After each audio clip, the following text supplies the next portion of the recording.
already happening. Yeah. Like I've said that in Scandinavia. I was in Malaysia sometime back. This concept is widespread. Yeah. In that, in Malaysia, they call it the homestay system. Yeah. They create a warm atmosphere where local culture is displayed through foods, through the sort of structures, residential structures, and even the activities. Yeah. When people come in, they are exposed to the local culture. Yeah. So in a way, this place is also playing the same role, like what happens in Malaysia, where they with the homestay system. Yeah. Good. I think that's the direction we want to go, and our people are traveling down to South Africa across the Limpopo infected rivers and risking their lives going down south. And we've thought ourselves, say, well, you guys, we've stopped them here locally to say there's no point to be going down there. We can try and make use of what's happening here and try and survive.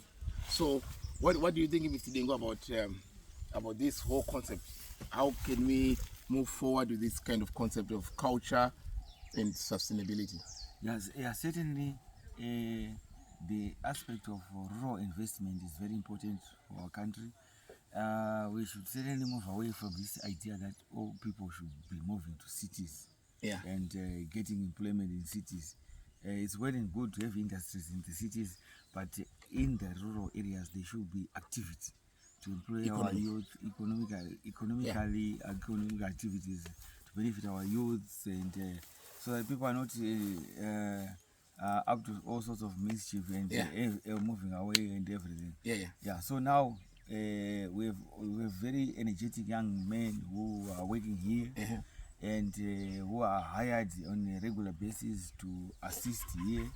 So if several projects like this are happening and our people are able to travel and coming to all these places, like Victoria Falls is a tourism hub for Zimbabwe.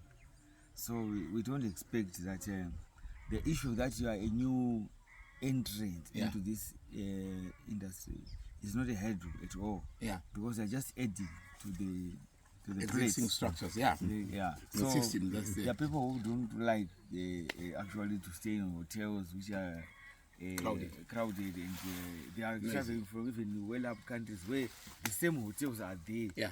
There's nothing new about a 5-star hotel, but there's everything new about staying here. Because this is not there in New York, this is not there in London, this is not there in Paris or Moscow or China. This is only found here in Zimbabwe, and at this particular temperature, at this particular humidity. And maybe if I may also add, I'm quite happy about the two areas which you are addressing. One, you are actually hitchhiking on the idea that Victoria Falls is a tourism hub, and because tourists come to Victoria Falls, there's that downstream effect that if this place is well marketed, some tourists will come to Victoria Falls. Some of them will end up coming here.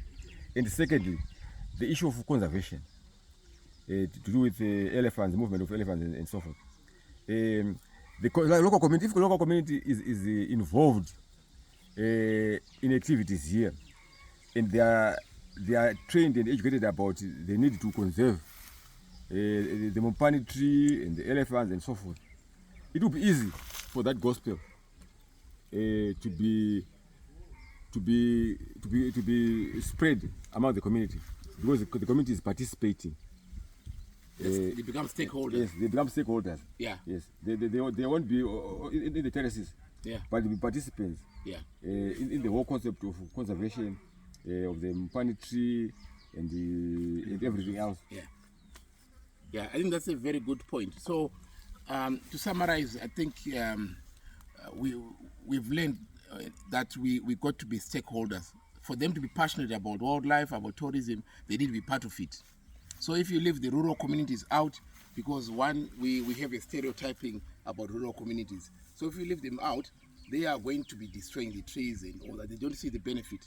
But if you put them in and they become stakeholders, then they look after the Mopani trees, they look after the wildlife. So that's the direction we are taking. This is built by the rural community. This is done by the rural community, and the direction is shaped by the rural community. And the traditional leaders are shaping us and guiding us.